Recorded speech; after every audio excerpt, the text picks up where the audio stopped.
Buonasera a tutti. Good evening and welcome to the Italian Radio Hour. Io sono Viviana and I would like to welcome back our regular listeners and also welcome any new listeners. Also, be sure to like us on Instagram and Facebook at Italian Radio Hour. Subscribe to our YouTube channel to catch up on any past video interviews. Vorrei dare il benvenuto ai nostri ascoltatori da tutto il mondo. Grazie per essere con noi anche oggi mentre continuiamo il nostro viaggio per l'Italia e la cultura italiana. So do you think you have what it takes to become the winner of the next MasterChef? Well, today we have a very special guest with us because we have the winner of the 2013 edition, Luca Manfe, who I think is the only non-US competitor up to now that has won the coveted MasterChef trophy.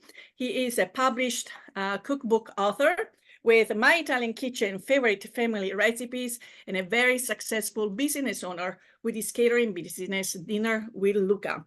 So stay tuned. We'll be talking about his life before MasterChef, some secrets during MasterChef, and all the great success and work, hard work that is currently on his plate. Stay tuned. A little pubblicità. Parli italiano? Do you want to learn, improve, or master your Italian? Istituto Mondo Italiano can help. Located in the heart of Regent Square, Mondo Italiano offers small group classes and one-on-one private tutoring in person or online to help you learn Italian in no time. Visit us online at www.istitutomondoitaliano.org. Buonasera Luca, benvenuto al programma. It is a great pleasure to have you. Buonasera, buonasera. Thank you for having me. Well, you are also connected from your hometown of Aviano in Friuli Venezia Giulia. Is it a vacation or a work trip? Or both? Metà e metà, metà e metà. A little bit of vacation, and then at the end of June we have the tour of Italy with Luca, the second tour of tourists coming to visit Friuli Venezia Giulia. Well, you definitely put Friuli Venezia Giulia on the spotlight. Your recipe of frico with cheese and lucia, we'll talk about that little recipe and many others, is what brought also Friuli Venezia Giulia to your plate and to the millions of audiences of viewers across the world.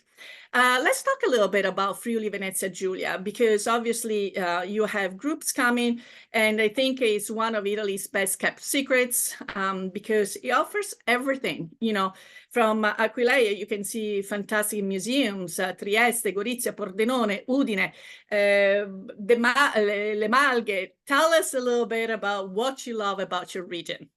Yeah, that's a very good introduction. So I will start to say this is the only region in Italy that is touched by the Adriatic Sea and the Alps.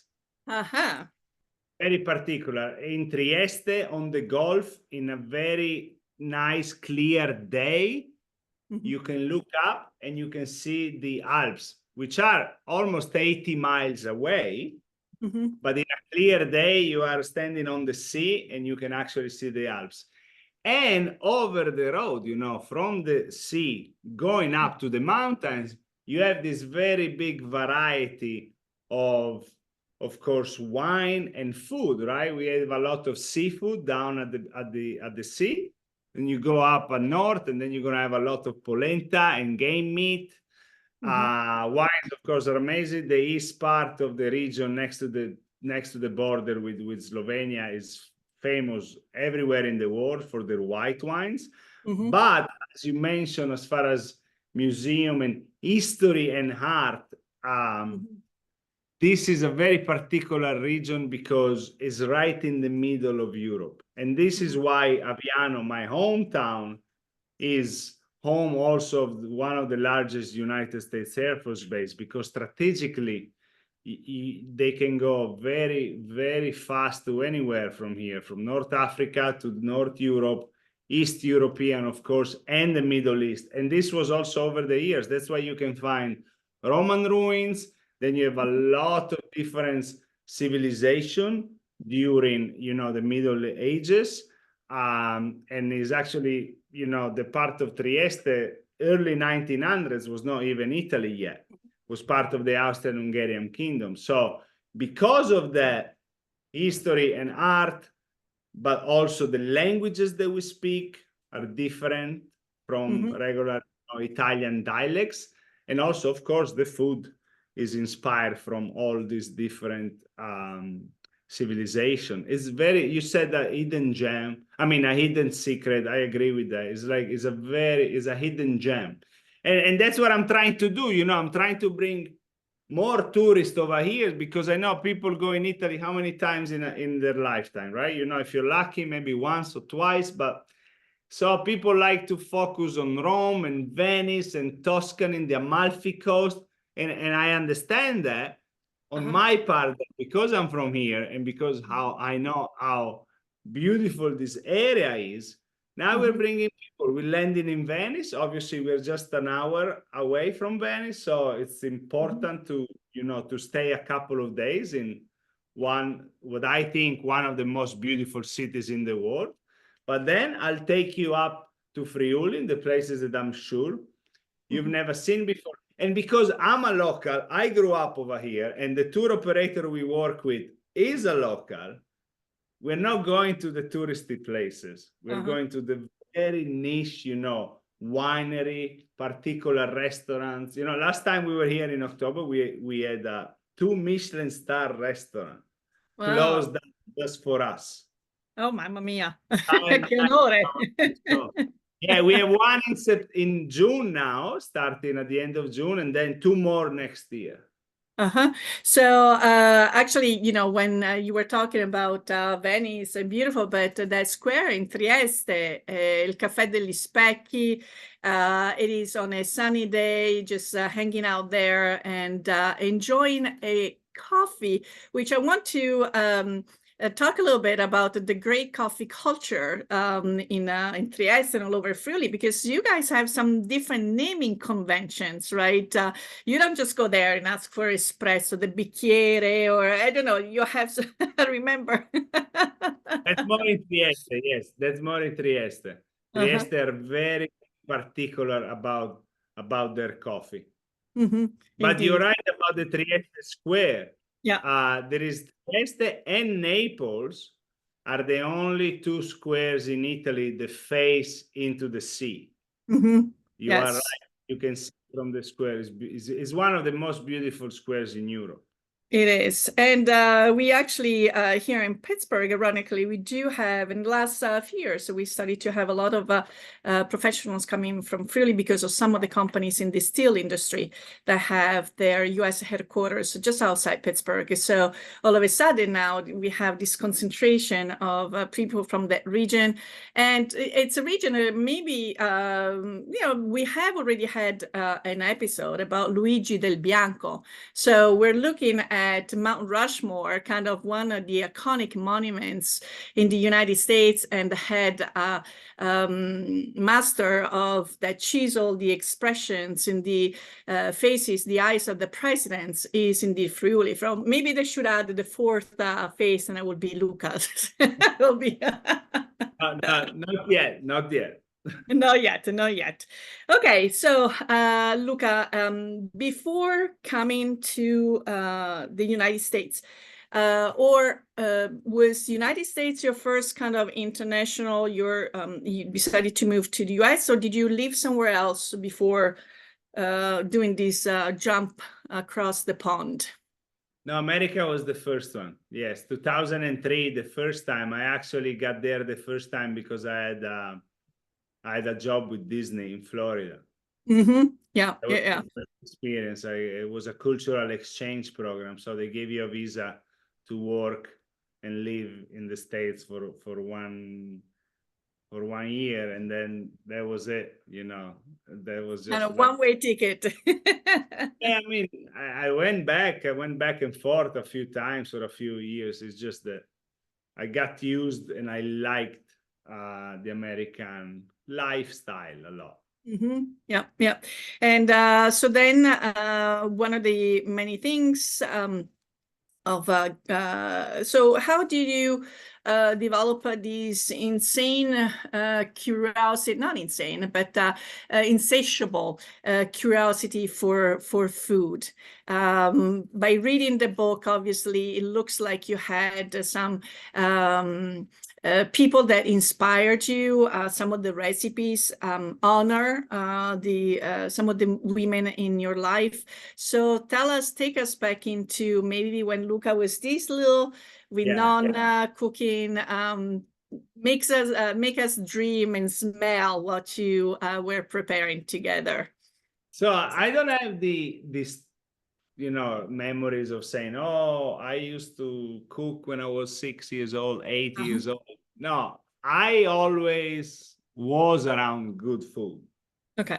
So for me, the passion at the beginning was about eating good food. You mastered that. Even with my mom always cooked a lot. I don't have many memories of cooking, but I have a lot of memories being in the kitchen. While she was cooking. Most of the time, maybe cleaning up the pots and pans, eating the leftovers. Yeah, my grandmother from my mom's side was the classic grandmother that didn't matter what time of the day you walked into their house, there was always something on the stove, or maybe she was in the middle of preparing something. My grandmother from my dad's side also was a very good cook, but a little bit more dynamic than the other grandmother. The other grandmother was mostly home all the time. And that's where I have the most, my grandmother in that side, the thing I remember the most were the gnocchi and the rabbit stew. Oh, fantastic! Amazing rabbit stew with potatoes.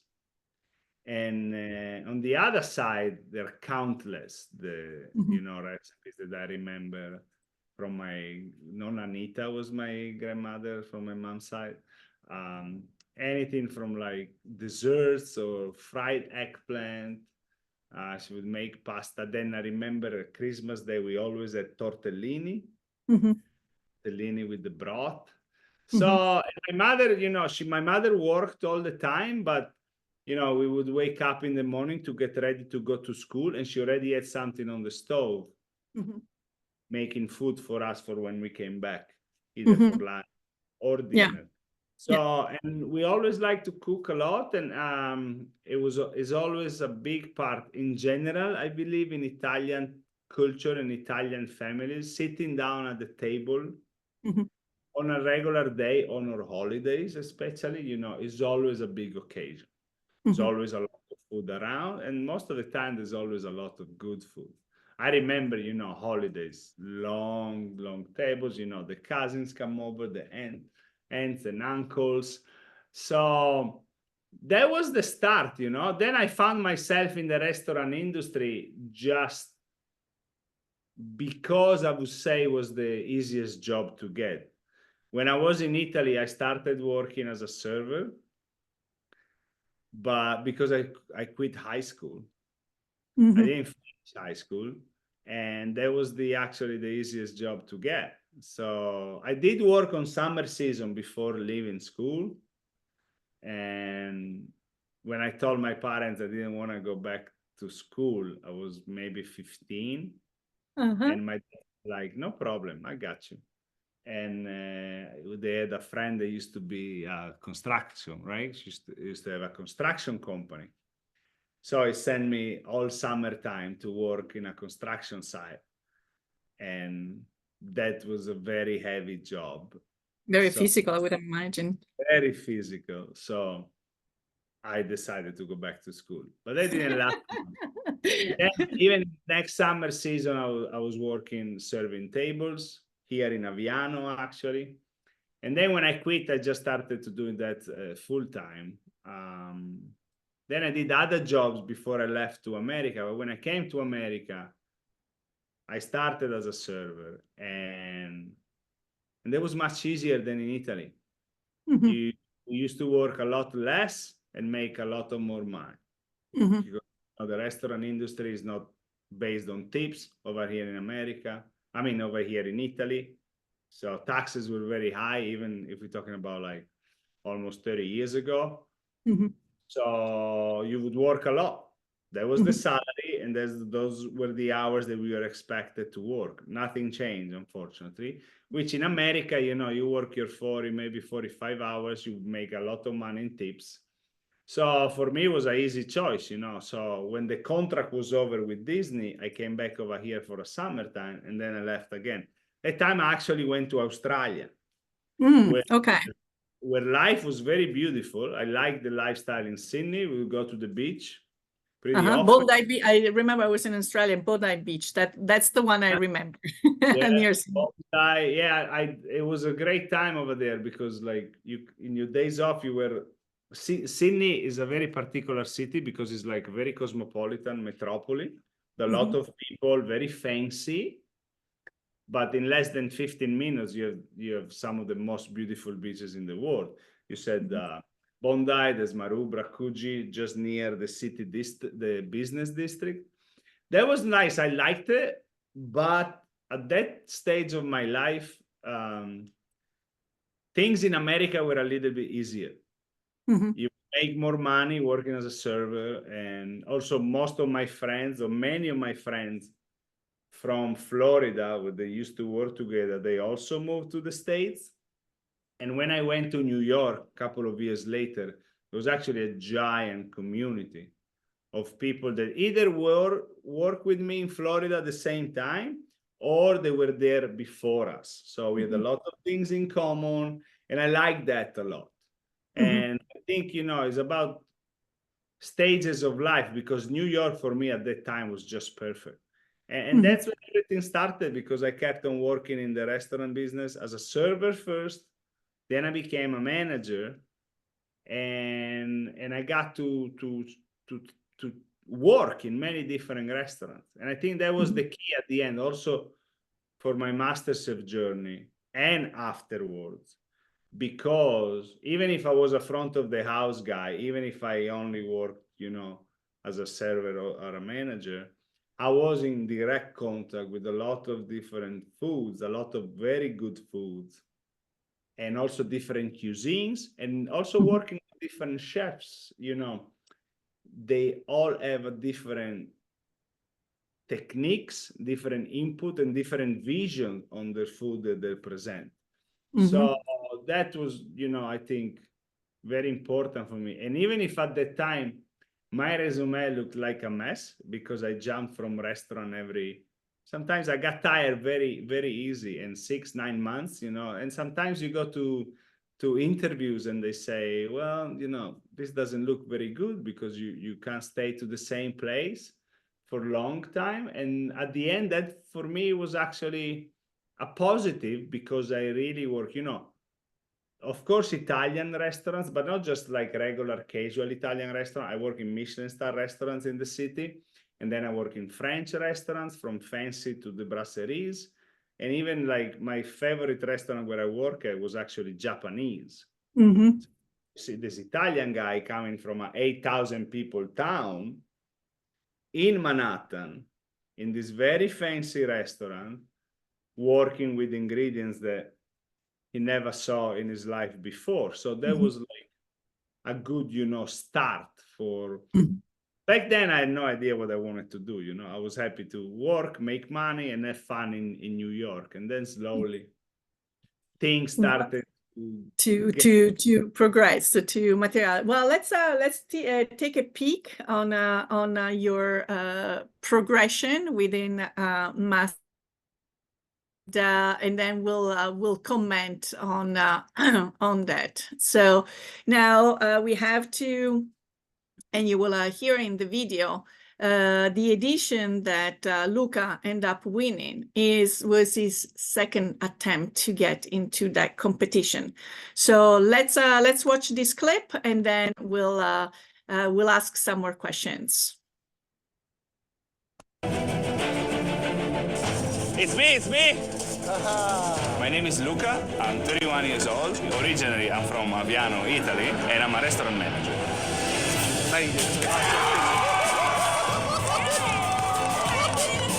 What? Luca. I'm gonna get a heart attack.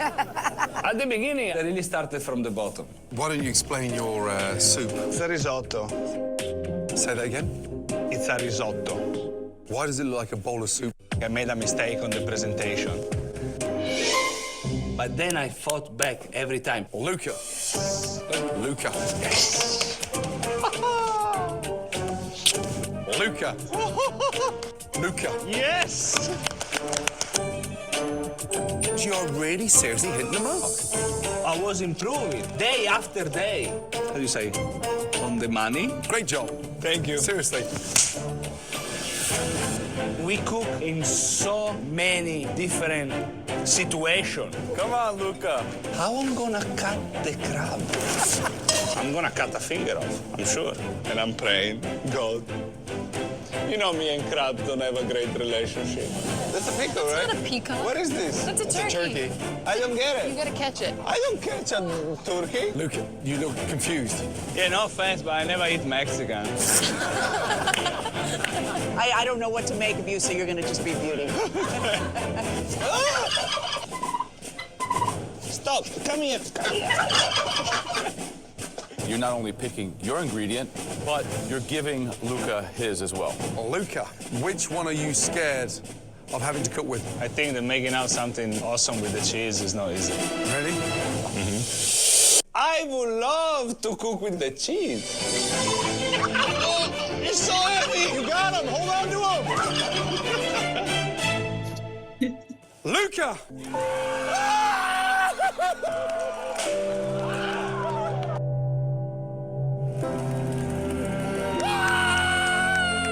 Came here from another country because America, the best place in the world. This is where dreams come true. Congratulations. And now I am America's MasterChef. This is beyond anything I ever imagined for my life.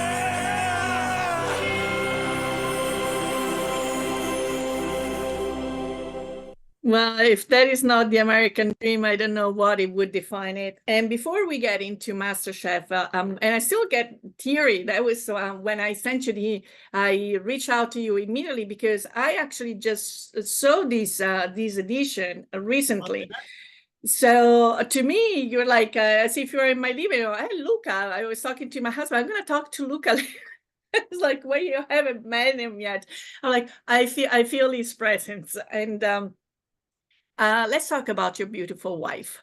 Let's talk about your that supported you in your journey, and when it must have been a pretty emotional thing, also, to share this success. So, Yeah. So I met Kate in New York, actually, when we used to work at the Japanese restaurant. Our relationship had a little of I would say didn't have a start at the beginning because she didn't like me much. Then I quit the job and then we started becoming friends. So we got married in 2010. The show was in 2013. So we didn't have kids yet. mhm. It was 3 months to film the show. I think it was easier for me because obviously I was busy doing something, and for her, she was all of a sudden home alone. Isn't you? Yeah. Went to work, right? It's very, very cool stuff. She wrote me letters. Oh, beautiful. Almost more than, I think, almost every day, and then she would ship them all together. And then it was our way to communicate because we didn't have any way to communicate with people outside of the show. I was going to ask you, I'm sure for privacy and all of that, you had to keep everything for yourselves. Our phones away. They took our computers, right? We couldn't go on the internet. We talked to family just 10 minutes a week with somebody next to us, listening to what we were saying because they didn't want any information to go out. But then I came home and it was the start, I would say. It was a great journey. She was always very supportive. I remember that the first time that I was eliminated, her and my good friend Jordan took me to Las Vegas. So we spent a few days in Las Vegas, and then the next year when I applied again, I was actually working as an assistant general manager in a restaurant in New York. And I was working very long hours. When I started the job, I wasn't sure I was going to apply again. Mm-hmm. And when the time came for the auditions, I gave it a try. And I said, like, if I'm going to take this seriously again, I can't be working in the job I'm doing now, because they want me to be there like 12 hours a day. I would never have time to practice. So I asked for a part-time at the restaurant. The restaurant said absolutely not. And it took 1 second. I called my wife and I say, hey, can I quit so I'll get a server job? I can practice. I can still make money at night, when I work, but I can practice during the day. And she said, like, yes, in the blink of an eye.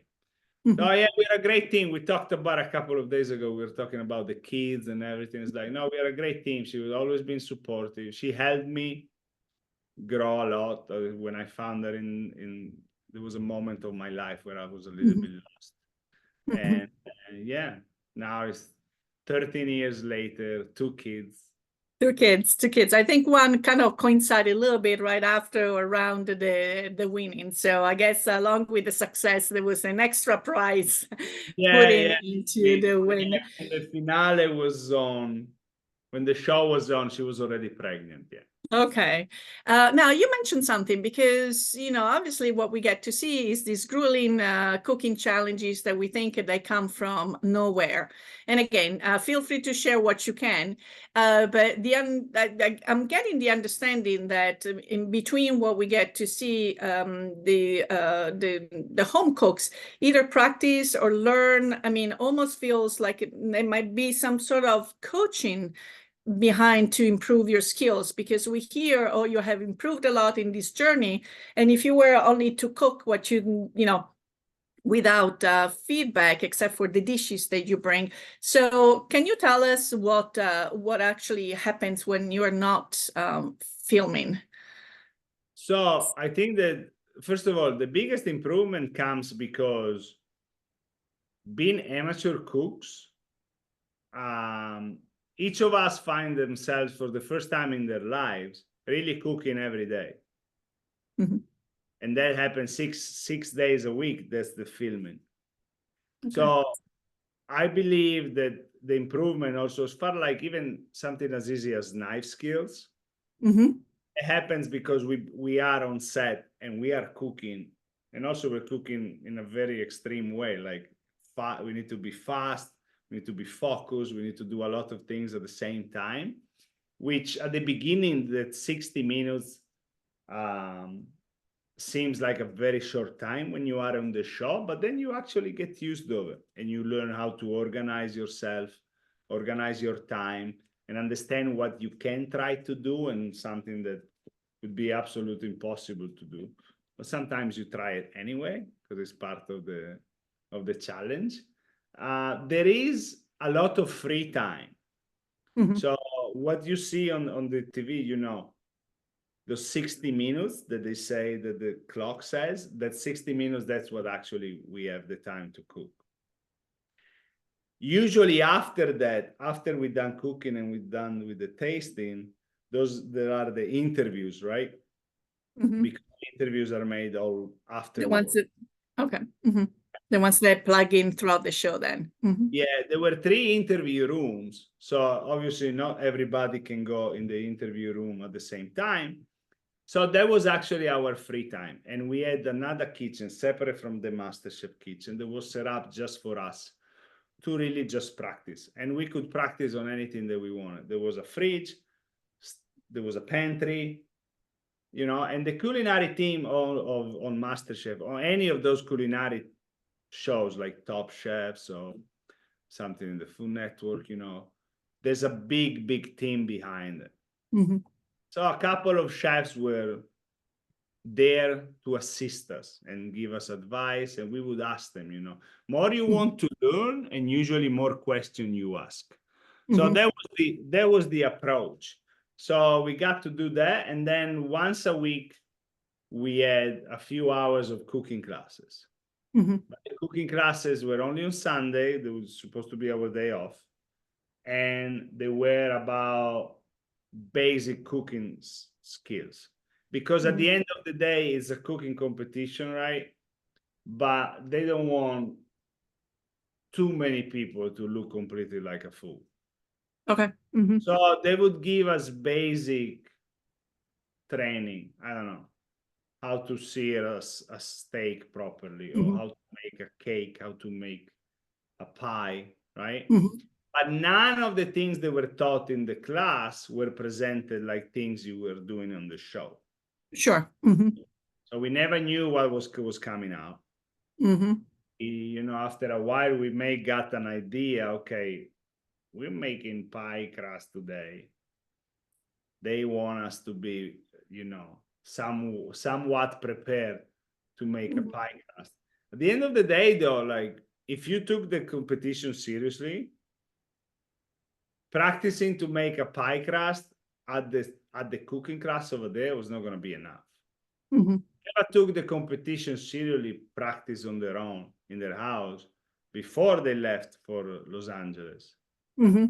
It's especially on things that they were not familiar with. Like for me, making desserts was not my forte. But before the show, I was able to make a pie crust without the blink of an eye, and I could make a cake by heart, because I knew that eventually those things were going to be important on the show. And, you know, sometimes you don't have to make a dessert, but you have the ingredients for it. So why not? Actually, one time when I make the banana cake, I didn't have any recipe. I just had it in my head, and I had butter, flour, and eggs, and some flavors. And then eventually, yes, you started to see that certain things come together, you know, go well together and so forth. So before we started to talk about one other aspect of the show, which is the competition among the competitors, a couple of words from our sponsors. Applying for Italian citizenship? Need documents translation? Istituto Mondo Italiano provides certified translations and assistance services. Be sure to visit us at istitutomondoitaliano.org and schedule your free consultation. Un caffè, per favore. My first cup of coffee sets the tone for my entire day, and I get my coffee at La Prima Espresso. La Prima has been brewing Pittsburgh's best coffee for nearly 35 years. Try any of their in-house roasted varieties of beans from all over the world at home, or come and enjoy an espresso or a cappuccino at any of their locations, where their friendly baristas and familiar faces will make you feel at home. Visit laprima.com to get La Prima Espresso coffee at your door. Well, one of the things that I think has drawn all the the millions of viewers also to you and cheer for you is also your sense of fair play. I think one of the images that I can remember from the video, what they call it, the butter toss, where, you know, I think, I don't remember the name of the competitor, but I think she needed a little bit of butter. She went to someone that had probably a stash of butter, and it's like, no, I'm sorry. And then you, without even being asked, it's like, here, catch it. And so, because you say, if I'm going to win, I'm going to win out of my own abilities, not because someone didn't have the ingredient. And I think that ethics, you know, your way of conducting yourself is, again, what really appealed to a lot of people. So is it really that cutthroat behind, you know, or the way that they edit the show kind of tends to elevate the little bit of animosity or competition among the cooks? So obviously the editing of the show has a big part on the success. You know, these guys have like hundreds and hundreds, if not thousands of hours that they can look through. You know, sometimes we do these interviews that I mentioned before, and you be in the interview room for 20, 30 minutes and nothing goes on TV, because if it's not interesting enough, it'll never make it on TV. I think also a big part of the success of the show is, you know, the casting producers, because if you see in every season, there's a big difference in demographics between the contestants, and of course the personality of each of us or which each of them makes the show a little bit better. I think that they got very lucky in our season because they really got a lot of different, very good personalities. And I haven't watched all the season after mine, so I cannot tell, you know, what season was better or no. I know the show has a lot of success still, so I think, you know, the team behind the show is very important. But at the same time, I can tell you that nobody ever tells you what to say. Yes. Mm-hmm. There is no, you know, let's reshot this scene again, because you know, it's a reality show and that's what it is. Obviously, the most exciting parts are gonna go on TV. And Natasha is funny because Jessie was the very nice girl that was asking for butter, and Natasha and Jessie were actually very good friends. Actually teaming up on me in the few last stages because they were trying to get them too in the finale, right? So for me, you know, to be at that level where, you know, a few episodes before, Natasha asked me for garlic. Is it really a piece of garlic going to make such a big difference, right? I mean, are you making a tomato bruschetta that without garlic actually sucks? Or it's a very complex dish, you know? So it's like, you know, and me and Natasha did not like each other.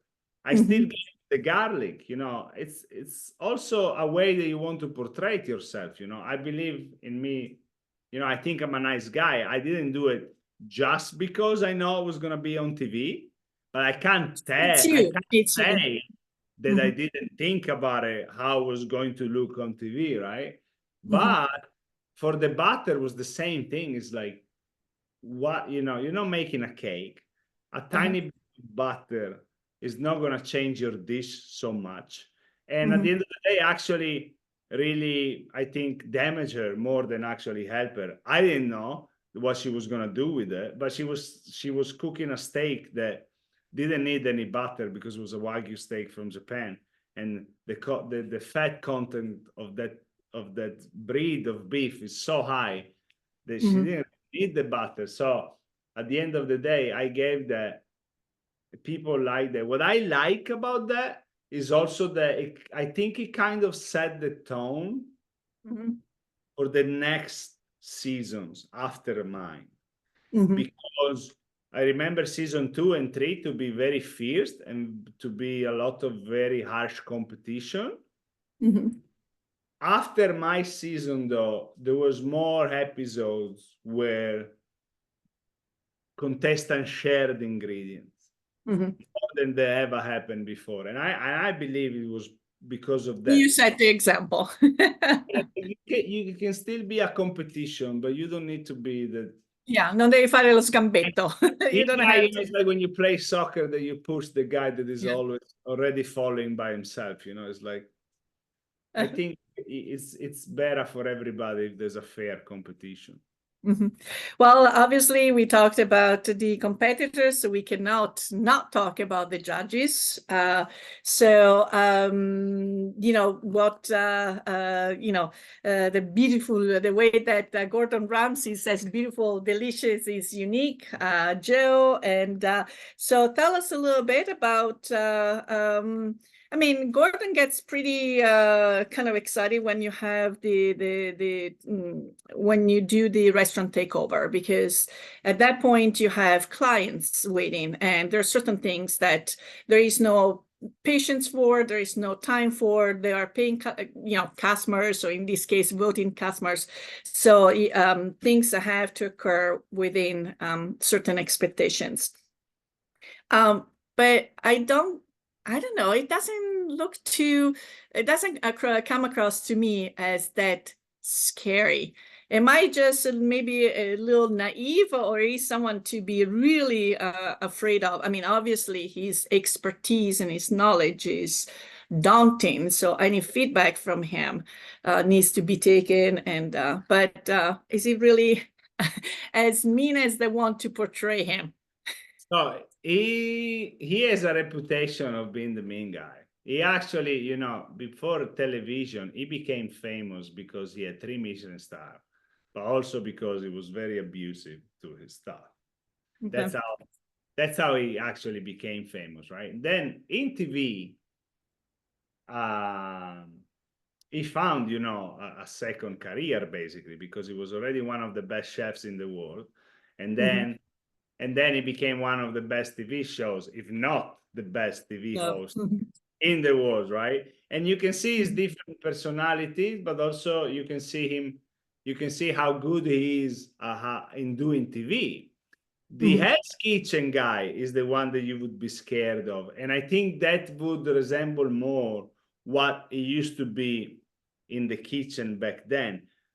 Generally, though, in the industry 30, 40 years ago, that was like that. He was 18 years old when he was crying on the floor of the kitchen where he worked with Marco Pierrois. It was a male-dominated industry. There used to be like a lot of verbal abuse, maybe physical abuse, who knows? But the tone, obviously, in the kitchens was not even close to what is right now, you know. Right now, first of all, there is way more women in the industry, but also there's a lot of social media and everybody is ready to film with a phone. So that changed a lot, but it's very intimidating. I can say that. And he's the one you really want to make happy, at least for me. You know, I like Joe. Joe is also half from Friuli, half from New York. So me and him had a special relationship because we could talk Italian, because we grew up. He used to spend all his summer seasons here in Friuli. Still has business in Friuli. He has wineries. So me and him were like, you know, we were not close. It was a cultural compatibility there. It was a cultural connection. Chef Graham is also very nice, you know, to me. He seems, yes. I love when he tastes something that kind of looks up. He has this expression and then he formulates like a giant teddy bear. But Ramsey is the one, and not just for us, also in studio. He's the one that dictates if everybody's in a good mood or not. Okay. His personality is very energetic, but it's also very contagious. So if he's having a bad day, or if something went wrong during filming, because also it's very meticulous.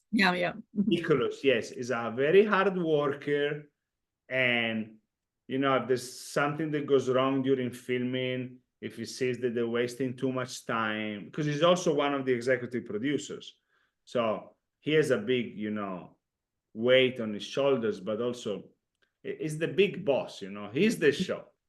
MasterChef is Gordon Ramsay. So no, it was very for me, it was a great experience. It was very impressive to see how a TV show like that works. I had no idea that there was like it's a major production, more than 100 people working on the show. And you know, that pantry was beautiful. You know, never seen anything like that.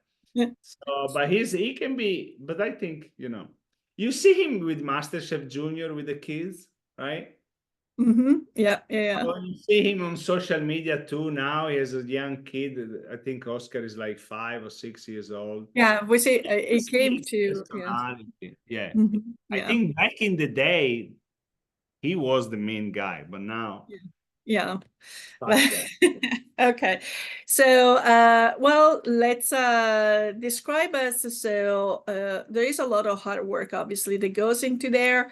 Did you ever feel that there was any of the episodes could have been your last challenge, despite the desire to go all the way to the finish line? Because you know, as dishes are being brought out or you're cooking, you started to have certain feelings like, oh my God, this might be my last dish or not. Have you ever felt that way? Or just like, teniamo le dita incrociate, let's hope for the best. That famous crab risotto, I didn't know, you know, I knew it was bad, so I was only hoping that somebody had something worse than me. And that actually happened. That was my big break, I think. That was very lucky there. Somebody had the raw crab cakes. Uh-huh. So, you know, that really helped me. After that, when we did the banana cake, that time we had like a basket with 5 ingredients in it, and we had to make something. So when I did that, and I cut into the cake before serving it because I wanted to make it more smooth, and I put the raspberry coulis on top. My knife was wet. And because time was up, I didn't have time to check if the wet was actually the banana or was just the raw butter of the cake. So it takes a lot of time by the time you're done with the challenge for the judges to eat your food. So you're like, yeah, because you know they come. Oh, look at the thing. They come there, they do, you know, they come and they have to take all the pictures, and then it needs to be a flat ground for everybody. So everybody's food is cold. Doesn't matter what you cook. The only times where they eat right away is usually when there's eggs, because if it's a poached egg, maybe overcooks, or a souffle, right? A souffle, because otherwise it goes down. Otherwise, right? So all the time before the judges tasted my cake, I thought I was done.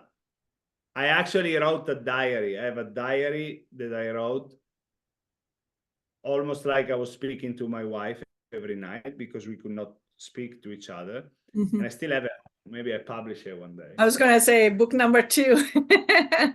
On that season, I mean, on that challenge, on that episode, I wrote to my wife, I think I'm done. And I was saying, like, you know, it was a good run. I made it to the top 10. There's a lot of good people over here. And then I said, okay, not yet. It was actually pretty decent. I tasted it. It was pretty good to be done, you know, but also it tastes good. So that was it. That was actually, the only 2 times. After that, you know, I think what made me focus a lot more, never ever once, even in my head, I never said I'm gonna win this. Actually, a few seconds before he said my name at the finale, I didn't think I got it. But then looking back at the finale, it was actually pretty obvious that I was gonna win, because my menu. Because at that moment, when you get to the finale, that becomes like a same level. You know, they don't look what you did in the past. They don't see how good your season was compared to the other competitor. Because if you look at the 2 journeys, Natasha really never had many big hiccups. I don't think she was even ever in the bottom. You know, she was constantly very good. And actually, mine was a roller coaster. I won the second challenge. Then I went in the bottom. Then I kept on being in the middle, like almost anonymous, right? And then from the last probably 6 or 7 challenges, then is when I really started to hit in the mark, like he said in one of the challenges. But in my head, I was there. I tried my best. I never had the feeling, okay, I'm going to win this. I mean, obviously, in the finale, you get very excited. But maybe I did it for scaramanzia. How do you say scaramanzia? Just not to jinx it. Okay. Yeah, not to jinx it. I never said I'm going to win, right? Which actually she did in an interview. And the interview was on the finale. She said, the bottom of my heart, I think I have this. I never even thought that. And I think maybe put my mindset in a more focused situation. But who knows? Maybe they made me win just because I was nicer than her. Nah, it's a truly hard and hard earned. So the name gets called, and you're like, takes a few seconds. I mean, I see all those I don't know how you call it, confettis maybe coming down. I coriandoli, sì. Però qua mi sa che si chiamano confetti. they start coming down, and then you get sprayed with the champagne. The relatives come close, and that must have been quite memorable. Still gives you the goosebumps to think about it. Yeah, goosebumps. Not anymore. Not anymore. I like it when I watch it on TV. There are a few moments that still. But it was a great feeling, and I remember even a few days afterwards. You wake up in the morning, you say like, "Wow, done it." That happened." Yeah. That really happened. Like, I am America's MasterChef, right? So yeah, that was cool. It was a good, good start. I didn't know what, but I started. Yeah. So this is kind of takes us to the third stage of your life after MasterChef. So one of the part of the deal, the component to have your cookbook out, and obviously a cookbook doesn't write by itself. So how long did it take you to kind of select the recipes that you wanted to insert in the book, and did you follow any specific criteria, or again, did you dive into your family recipes? So I made a mix. We had only 8 weeks, maybe less, to do the book. Wow, that's very short time. It wasn't a nice experience at all. I'm grateful that I got the opportunity to do a cookbook. I am due for another one because now it's been 11 years almost, and my cooking style has changed so much. Right? And that was going to be eventually my next question. I do love the cookbook, and the idea behind it was like a business card to introduce myself to America. And how did I do it? I did that with a mix of the recipes that were more a connection to who I am and where I came from, right? That's why there's a family recipe from my mother, from my grandparents. Many dishes typical from Friuli. See? The rest was a few things that I always liked to eat while coming in Italy, crostini and tramezzini, right? And some of the dishes that I made on MasterChef. There are some recipes that I'm ashamed of because, that picture of that branzino is awful. Oh, okay. Part of because I wasn't really involved much with all the pictures, but also it was because we are amateur cooks going into MasterChef. You do the show. We are all amateurs. Nobody ever worked in a restaurant kitchen before. There's a contract you need to sign. No restaurant experience and no cooking, no culinary school, right? So you're on the show for a little bit less than 4 months.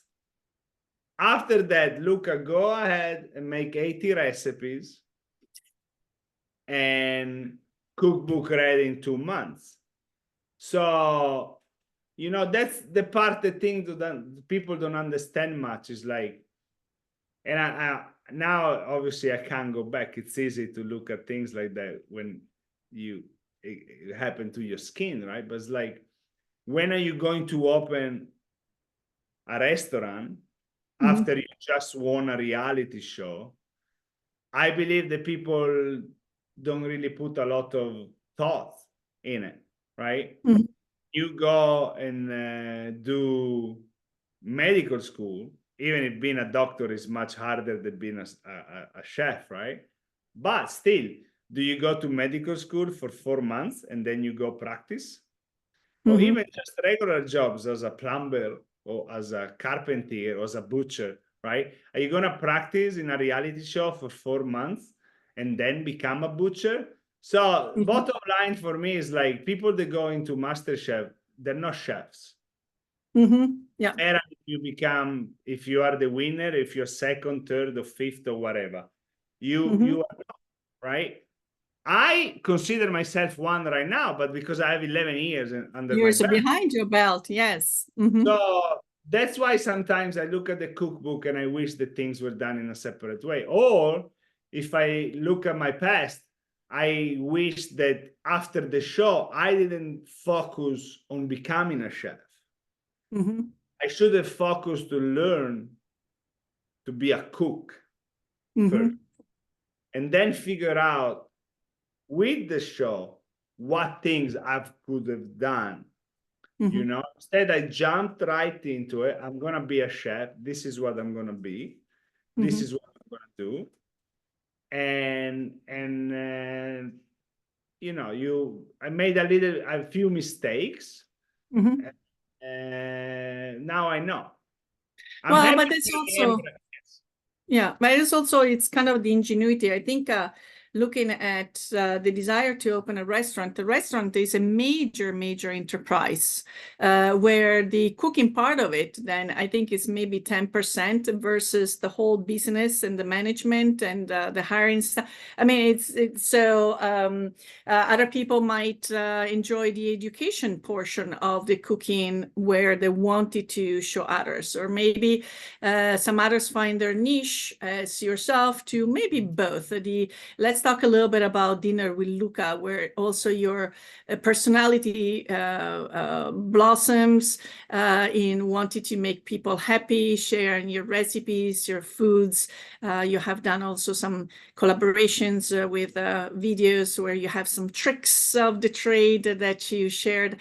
So tell us how Dinner with Luca eventually came about, and also a lifestyle, because you know you have a family. Let's not forget you have also, you know, it's there are some grueling hours there. Catering business can be 7 days a week, so because when a customer needs that order. Well, so I think the big difference is like doing a job because you have to, or doing a job because you like it, and being able to structure your life in a certain way. I understand that not everybody can do that. I was lucky because somehow I still have a push from the show, even if it's 11 years. I'm dealing right now to book a party for 35 people in October for somebody that was a huge fan of the show, and they watched me and they were fans of me, and he's turning 50, and he waited for his 50th birthday to have me cook for them. So being the restaurant industry, for me, I grew up in the industry. Before MasterChef, I was a restaurant manager and a server for over 15 years. So I knew exactly what the job took. I did not think how much it would affect me, my life, my wife, and my family.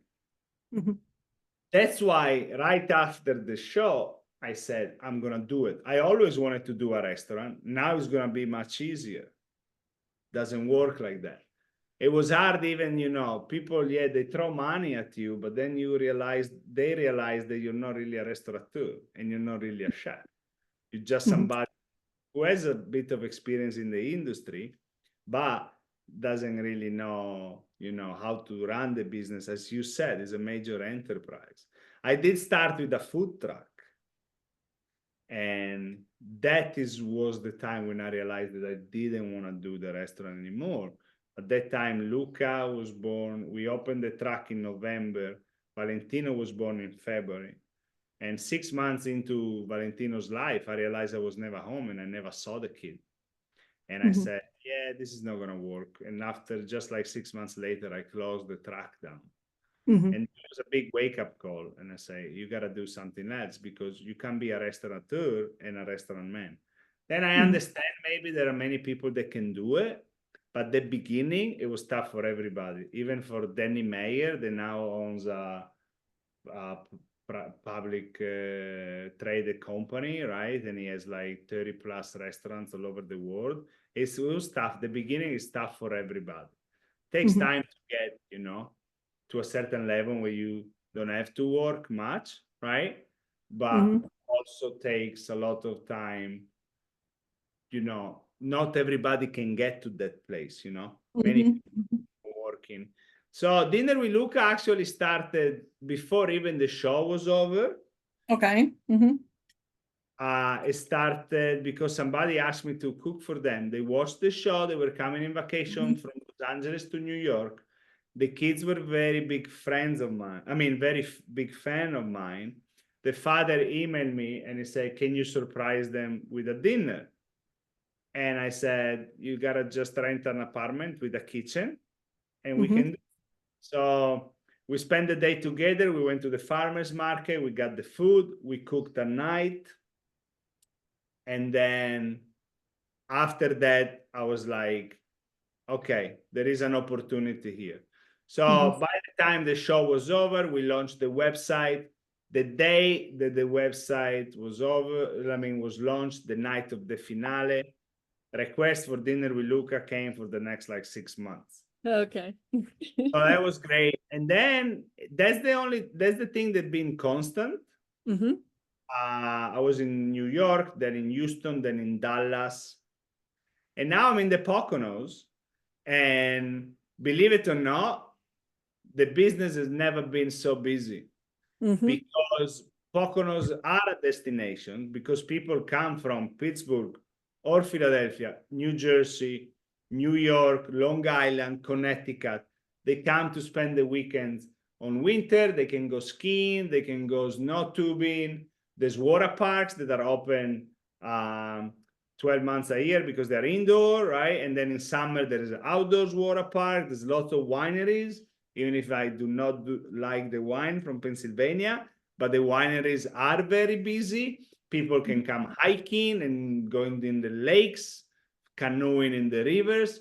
So it's crazy because I didn't think I was going to be busy like I was, I don't know, in a city like Dallas, for example, which was very busy as well.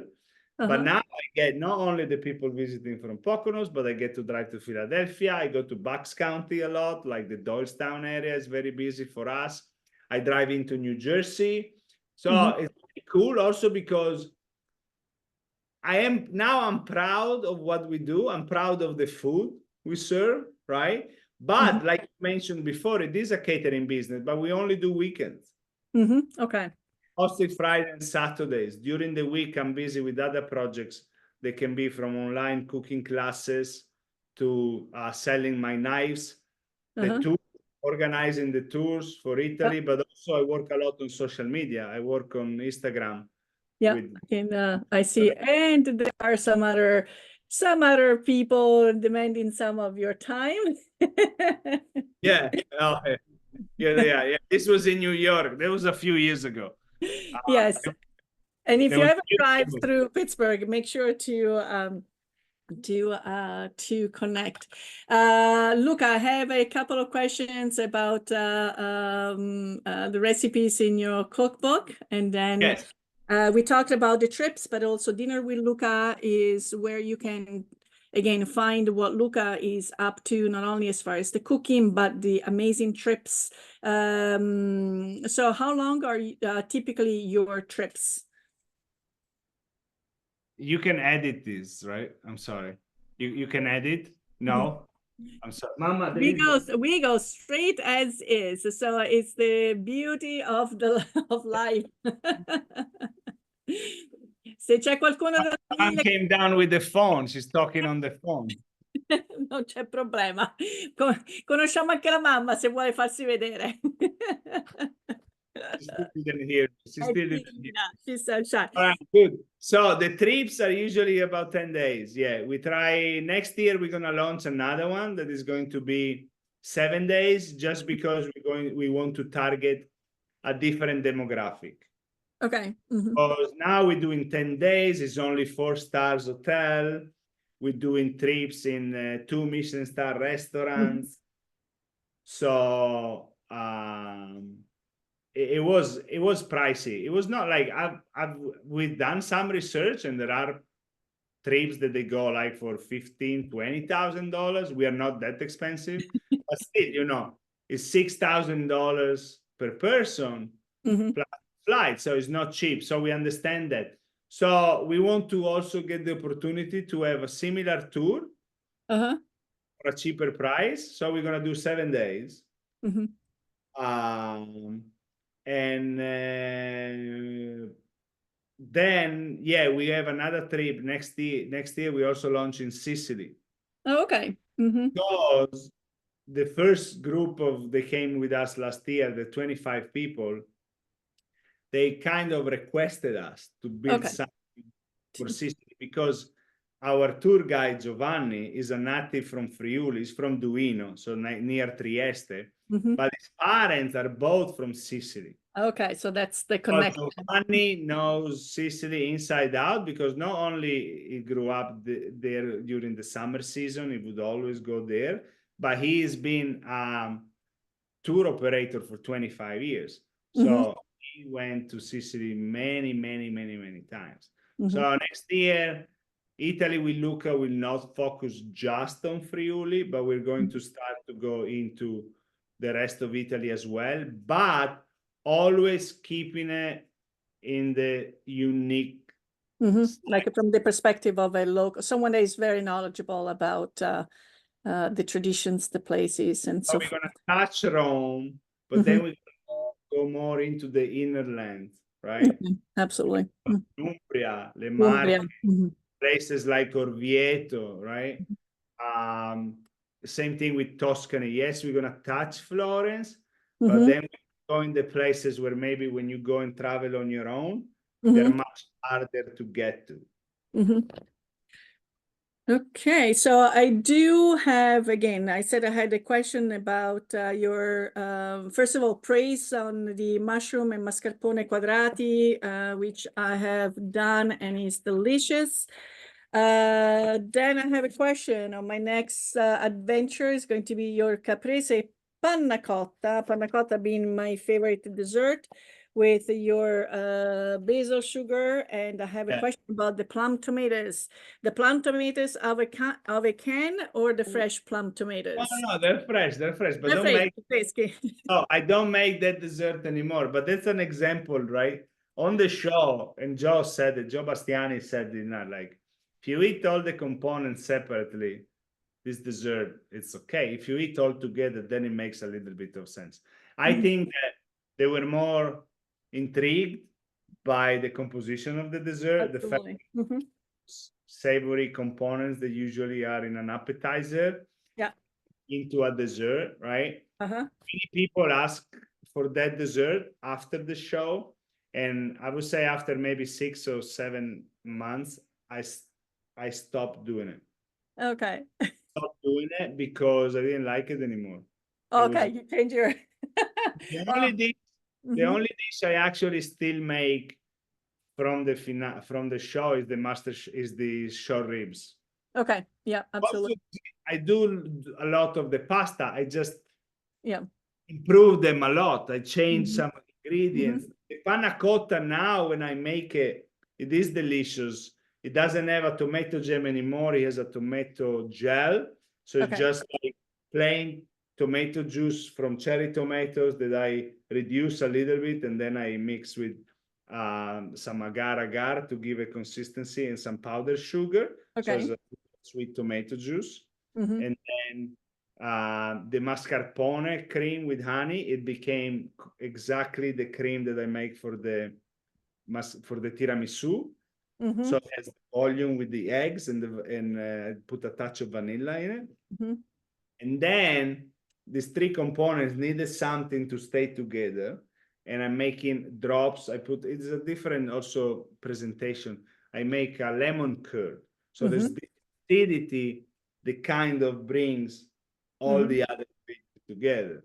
But that's what I said before. 11 years is a lot of time. It's a lot of experience, a lot of tweaking, and Obviously, and I say lucky, hopefully, after 11 years, I improved a lot. But that's why I say I wish I need to find time to get a cookbook there, because that, these recipes in the cookbook that you have on hand right now don't represent my cooking style anymore.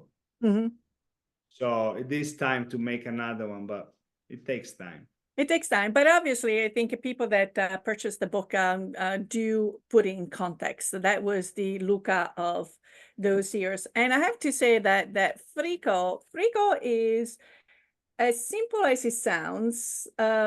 If you don't have a non-stick pan, don't even try. That's exactly one of the things. So back in the day, there was no non-stick, huh?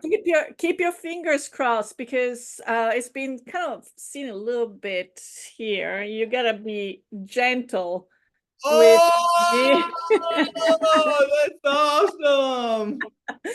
So, well, that's lunch for me. So what's dinner for you? And then we'll go into the closing. Dinner for me today, I'm actually on a diet, so it will be steak and eggs. Okay.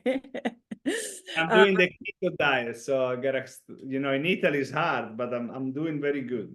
Okay. Well, carissimo Luca, unfortunately our time together is up. Il Big Ben ha detto stop. It is time for us to say arrivederci e alla prossima.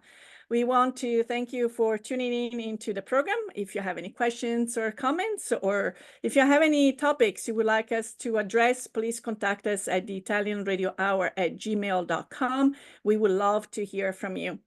And remember, if you or any of your family and friends have missed a prior episode or would like to listen to this episode again, subscribe to the Italian Radio Hour on YouTube or where you catch your favorite podcasts. This has been a delightful conversation with Luca Manfe, who was author of My Italian Kitchen, Favorite Family Recipes, winner of MasterChef 2013, owner of Dinner with Luca, just a fantastic guy to talk to for about an hour and a half, I think. Might be one of our episodes. We want to thank our sponsors, Istituto Mondo Italiano, La Prima Espresso. Until next time, alla prossima. Ciao, ciao. And if you dive through Pittsburgh, you will be my guest. Grazie mille. Ciao, ciao. Ciao, ciao. Ciao.